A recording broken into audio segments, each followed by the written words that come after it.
Sinibak sa pwesto ang 8 pulis at isang non-uniform personnel sa Region 2. Narito ang report.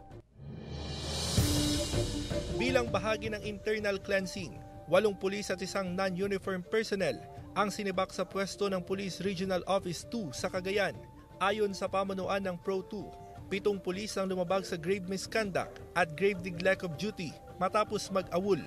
Ang ilan, nakahanap na raw ng oportunidad abroad pero hindi man lang maayos na nagpaalam sa PNP. So nag-file leave po sila for travel abroad, and then after which sir, nakahanap po sila ng greener pasture doon sa pinuntahan po nila, and hindi na rin din po sila bumalik sir.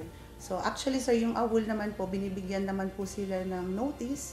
Isang pulis ang sangkot sa hindi otorisadong paggamit ng baril, habang ang isa pa sangkot naman sa paggamit ng illegal na droga matapos magpositibo sa random drug test. Sir, meron po tayo ng random conduct of drug testing.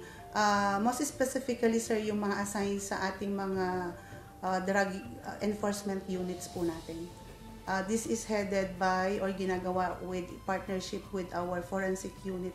Bago ang dismissal order laban sa 8 pulis at isang non-uniform personnel, dumaan daw ito sa due process at masusing investigasyon.